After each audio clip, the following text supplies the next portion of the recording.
Le moment est à présent venu d'écouter Fanchon qui a l'un de ses souvenirs à nous partager. À toi, Fanchon. Alors, mon intervention, aujourd'hui, va consister à me présenter et également introduire un sujet que j'aime bien. Donc moi, je m'appelle Fanchon et dans cette série d'émissions, je vais vous parler de nourriture, de boissons, de bien vivre et de gourmandise. Lorsque je me présente, on me dit souvent Fanchon, mais ça vient d'où? C'est de quelle origine? J'ai jamais entendu, blablabla. C'est un peu redondant, j'avoue, mais au final, ça me dérange plus. Devant moi et ses paroles se tient souvent une personne assez avenante, sympathique, avec qui généralement il sera plaisant d'échanger. Généralement. Mais bon, quand même, c'est assez répétitif pour moi, donc s'il vous plaît, me posez pas la question. En même temps, à part si vous êtes autour de cette table, vous écoutez un enregistrement, donc vous pourrez sûrement pas poser la question, enfin, je crois. Enfin, peut-être d'ici là, on aura inventé d'autres formes de communication, genre télépathie ou un truc comme ça. Ou, je sais pas, peut-être que vous écouterez ce podcast dans 100 ans, quand je serai morte, et on aura inventé d'autres moyens de communiquer avec les morts, par exemple. À ce moment-là, ok, je pourrais peut-être vous répondre. Mais finalement, la seule question que vous pourrez me poser, c'est, si vous me connaissez pas, bien sûr, c'est Fanchon, mais ça vient d'où, c'est de quelle origine, etc. Et ça sert strictement à rien vu que je vais vous expliquer. Enfin, brièvement, quoi. Du coup, Fanchon, c'est un prénom plutôt franchouillard, à vrai dire, et ça s'entend. Ça vient du latin francus, individu de condition libre, donc ça pourrait se traduire par libre ou femme libre, et j'aime bien. Bref, c'est un vieux prénom. Avant ça, c'était même un surnom, anciennement le diminutif de Françoise. Aussi, Fanchon, c'est un prénom qui a beaucoup été utilisé dans des histoires pour enfants, des romans, ou même dans des chansons. Un exemple connu, c'est une chanson paillarde nommée Fanchon, écrite en 1757 par un abbé qui s'appelle Gabriel Charles de Lattaignant. Si vous le connaissez pas, c'est sûrement normal, c'est celui qui a écrit J'ai du bon tabac. Ah, Et ça, c'est la classe. J'ai du bon tabac dans ma tabatière. ça dit mieux, oui, ça dit quelque chose. Ah, bah voilà. Forcément. D'ailleurs, ce qui est complètement fou, c'est que ce type, il est mort le 10 janvier et c'est mon anniversaire. Oh, c'est vrai? C'est ouf. Ouais, mais en fait, on s'en fout. Si vous connaissez pas, donc je vous mets un extrait de cette chanson qui s'appelle Fanchon. Amis, il faut faire une pause. J'aperçois l'ombre d'un quillon. Buvons à l'aimable Fanchon, chantons pour elle quelque chose. Hélas, que son entretien est doux, qu'elle a de mérite et de gloire. Elle aime à rire, elle aime à boire. Elle aime à chanter comme nous. Elle aime à rire, elle aime à boire. Elle aime à chanter comme nous. Elle aime à rire, elle aime à boire. Elle aime à chanter comme nous, oui, comme nous, oui, comme nous, oui, comme nous. Fanchon, quoique bonne chrétienne, fut baptisée avec du vin. Amour, guignon fut son parrain, une bretonne sa marraine. Hélas, que son entretien est doux, qu'elle a de mérite et de gloire. Elle aime à rire, elle aime à boire. Elle aime à chanter comme nous. Elle aime à rire, elle aime à boire. Elle aime à chanter comme nous. Elle aime à rire, elle aime à boire. Elle aime à chanter comme nous. Bon, alors là, certes, c'est pas la chanson la plus classe du monde. Je préfère quand c'est Brassens qui utilise mon prénom, hein, très franchement. Mais au final, maintenant, ça va, j'aime bien cette chanson. Elle décrit un personnage bon vivant, puis soyons honnêtes, un rire et boire, c'est des trucs qui sont quand même plutôt cool dans la vie.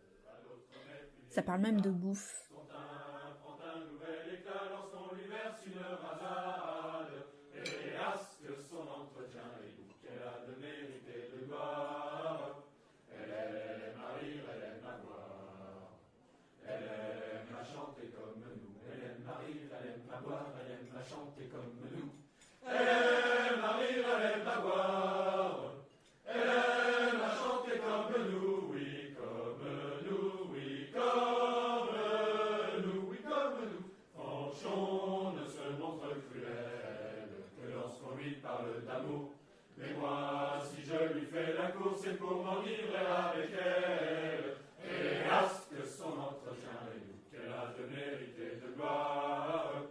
Elle aime à rire, elle aime à boire. Elle aime à chanter comme nous. Elle aime à rire, elle aime à boire. Elle aime à chanter comme nous. Elle Je pense que je vais réveiller ma meuf sur cette chanson demain. Alors là, je m'identifie moins, hein. Par contre, j'adore les grillades, hein, mais les mets délicats, c'est quand même bien mon truc. Passer des heures en cuisine pour essayer de faire des trucs hyper élaborés, rectifier une vinaigrette pendant 10 minutes parce qu'elle est pas assez salée, homogène, lisse ou brillante, ça me correspond bien. Et puisque cette chanson porte mon nom et introduit la notion de nourriture, c'est de ça dont j'avais envie de vous parler. La nourriture constitue pour moi l'un des éléments essentiels de plaisir, de bien vivre et de bien-être. Pour moi, la nourriture est grandement liée au plaisir qu'elle procure et elle est aussi beaucoup liée à la gourmandise. En ce qui me concerne, la gourmandise n'est pas un vice, mais plutôt la traduction de petits bonheurs quotidiens, solitaires ou même partagés. Comme faire l'amour, la gourmandise fait partie des plaisirs essentiels de la vie. Quand je parle de gourmandise, ça me renvoie assez vite à mon enfance. Je pense que gourmande est peut-être l'adjectif qui est le plus fidèle depuis le début de mon existence. J'ai pas mal de photos d'ailleurs en ma possession qui illustrent assez bien ça. Photo numéro 1, moi à 1 an sur ma chaise haute, avec de la confiture de myrtille plein la bouche, sur les joues, et même des traces sur le front. Photo numéro 2, moi, 2 ans, debout dans mon salon, en train de croquer une tablette de chocolat à cuire entière et dénudée d'emballage. Photo numéro 3, moi, 3 ans, ma tête dépassant à peine de la table, mordant à pleine bouche un immense éclair à la vanille, plus large que mon visage. Oui, moi, enfant, je n'avais aucune conscience que manger trop gras, trop salé, trop sucré pouvait poser un problème. Et finalement, c'était ça qui était bon. Un plaisir pur, sans complexe. Il est d'ailleurs fort probable que dans de futures chroniques, je vous parle encore de nourriture et de gourmandise. Et maintenant, vous commencez peut-être à comprendre pourquoi et d'où ça vient. La prochaine fois, je vous parlerai de Madeleine, ce fameux petit gâteau moelleux qui vous fait peut-être penser à un auteur. Et la prochaine fois, donc, je vous parlerai de gourmandise, d'enfance et de souvenirs. Et bien du coup, merci beaucoup Fanchon pour cette super chronique. Bah, c'est bizarre ça. On vient de sonner, excusez-moi.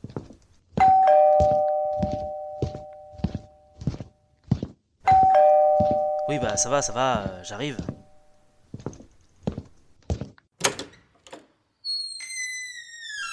Bonjour. Bonjour ma. Vous m'avez l'air familier monsieur, vous êtes qui? C'est parce que je suis ton toi du futur. Bah c'est pas banal. Oui. Et vous venez pourquoi? Pour te dire que l'enregistrement que tu viens de faire avec Fanchon a été perdu. Quoi? Oui, elle devra recommencer à nouveau et toi au montage tu devras supprimer toutes ces interactions où on ne l'entend pas. Non mais attends, mais c'est pas possible. Si, mais ne t'inquiète pas, tu arriveras à transformer ça en une banale conversation sur les éclairs, comme quoi tu préfères ceux à la vanille, mais que t'aimes pas ceux au café, gna gna. Non mais attends, mais franchement elle va revenir quand même. Mais oui, ne t'inquiète pas, elle reviendra environ à la 15e minute. Ça dépend combien de temps durera ce sketch un peu débile. Ouais bon, j'imagine que ça va du coup. Mais non, ça ne va pas, parce que du coup, cette absence va justement te donner l'idée de faire un sketch complètement stupide, comme quoi ton toi du futur qui vient te voir pour te dire qu'il va y avoir un problème, tout ça. Ah merde. Et tu vas aimer le faire. Bon bah du coup, ça va. Et tu vas vouloir le rajouter à ton épisode, alors que tu aurais pu faire quelque chose de beaucoup plus simple. Oui, j'imagine, mais bon, maintenant que vous êtes là, je suis obligé de le faire. Ah bon? Bah oui, parce que si je le fais pas, ça veut dire que j'ai pas besoin de voyager dans le temps pour me dire à moi-même de pas le faire, et du coup, bah je le fais. C'est le principe du paradoxe en fait. Oui, j'imagine.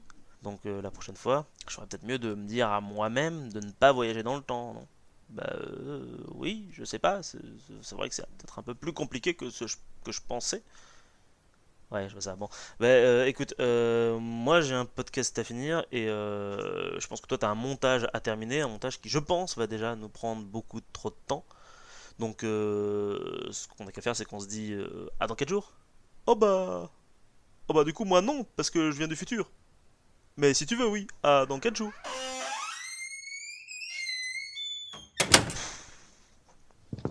Donnez fin ce con avec ses éclairs. Ouais, désolé, c'était un peu chelou, mais c'était mon moi du futur. On était où déjà? Ah oui, c'est vrai. Merci beaucoup pour cette chronique, franchement. J'ai En vrai, faim. ça m'a grave donné la dalle. J'ai envie d'un éclair à la vanille. J'ai Putain, faim. c'est super bon les éclairs à la vanille. Mais il y en a pas partout des éclairs à la vanille en vrai. Hein.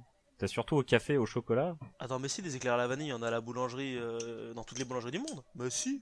Bah non, Bah si, il y en a. Ah si. Eh oui, bien sûr, il y en a. pas nécessairement. Après, c'est vrai qu'il y a toujours ces conneries d'éclairs au café ou au caramel, mais l'éclair à la vanille. Ah, le café de caramel. Berk, caca. Le grand silence derrière. De quoi? De quoi? T'as insulté qui là? De quoi? Qu'est-ce que t'as dit là? Non, plus sérieusement. Tiens, d'ailleurs, si on veut rebondir un petit peu sur ça, Voilà, c'est ça. quelle est votre plus savoureuse pâtisserie? Quelle est votre pâtisserie préférée? Mec, c'est un choix qui est hyper compliqué que tu nous demandes C'est là. un choix qui est hyper compliqué, il y a tellement de choses. Ça dépend, hein. Bah, vas-y, je commence. Moi, il y a une pâtisserie que j'aime beaucoup, c'est les framboisiers, les gâteaux framboisiers, parce que je suis quelqu'un qui suis né en juin.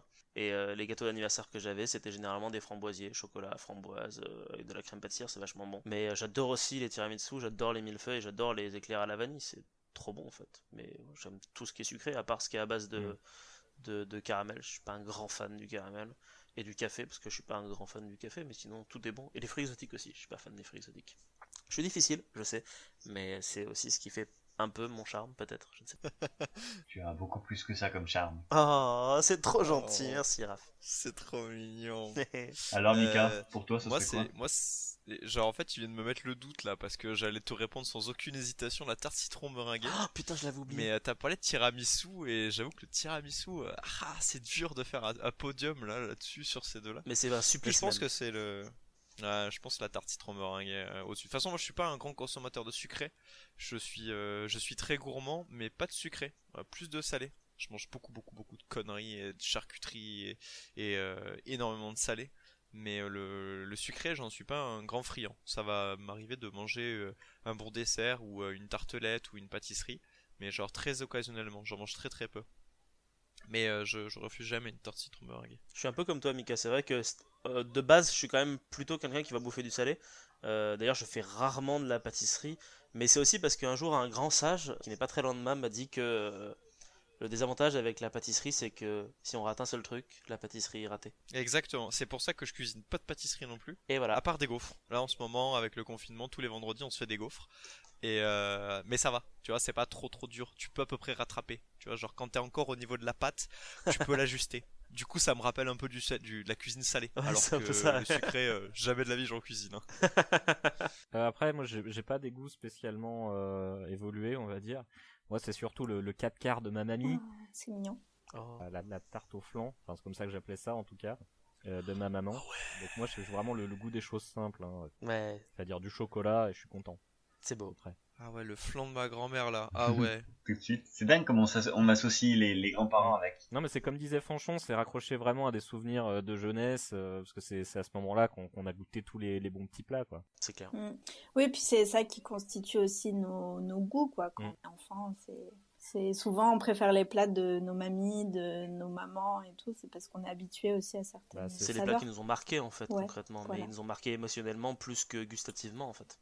Peut-être, ouais. Bah les deux du coup. Parce que je sais que moi par exemple j'aime que quasiment la cuisine simple, on va dire familiale entre guillemets, c'est-à-dire les plats évolués, la haute cuisine, ça m'a jamais vraiment plu.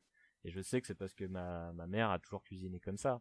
Et qu'on n'allait jamais vraiment au restaurant ou autre, ce qui fait que du coup c'est pas vraiment quelque chose de naturel pour moi, des plats super évolués quoi.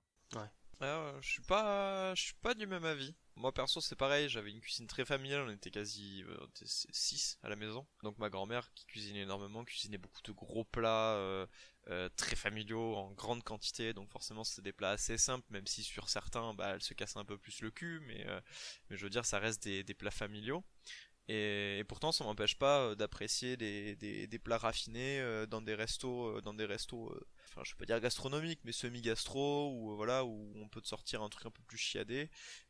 Ça m'empêche pas de m'intéresser aussi à cette culture gastronomique, tu vois. Bah, après c'est la grande question de savoir si les goûts c'est quelque chose qui se crée par ton expérience, on va dire, ou si c'est quelque chose qui est inné. Après, ça c'est autre chose, c'est un autre débat. Non, mais dans tous les cas, je pense que les goûts c'est quelque chose qui se fait, c'est quelque chose qui évolue. en permanence de toute façon. Ah non, ça c'est sûr. Heureusement même d'ailleurs, presque. Oui. Oui. Tout à fait. On pourrait pas dire presque que les goûts sont le reflet de l'âme. Bah, il y a un peu de ça finalement. Imagine un mec, il aime pas le chocolat quand il est petit, et ben il est baisé. Ouais, il est baisé le mec. T'imagines, ce serait l'horreur. Il peut plus aimer le chocolat. Bah, sachant qu'il y a une espèce de grosse mafia du chocolat Nutella. Si t'aimes pas ça, tu te fais direct. Ah, moi j'aime pas. Mais j'aime le reste du chocolat. Mais moi Moi, j'aime je pas sais le pas, Nutella. Ouais. c'est comme plein d'autres trucs où tu fais, bah tant mieux, ça en fait plus pour nous, quoi. Enfin, je sais pas. C'est pas. Côté très Ouais, pragmatique, oui, tu oui. sais. Bah, c'est ça, dans le sens. C'est comme les pintiflettes pour nous. Ah, les pintiflettes. Ouais, voilà. Ouais, les bons pintiflettes, ouais. Si ce que vous venez d'écouter vous a plu, eh bien n'hésitez pas en premier lieu à le partager parce que le partage c'est quelque chose qui fait du bien à la fois aux gens qui vous entourent mais surtout, je vais pas vous mentir, à nous. Si vous aimez partager des choses, eh bien le mieux c'est encore de s'abonner à la chaîne, de venir liker un petit peu la page Facebook parce que des choses à partager, vous en trouverez beaucoup sur ces 2 emplacements. Alors surtout, n'hésitez absolument pas. Et puis si vous aimez écouter des gens parler un petit peu de tout et de rien, sachez que cette chronique est extraite d'une émission qui elle, est disponible entièrement sur n'importe quelle plateforme de podcast et vous pouvez aller faire un petit tour dans la description pour aller voir un petit peu tout ça de plus près.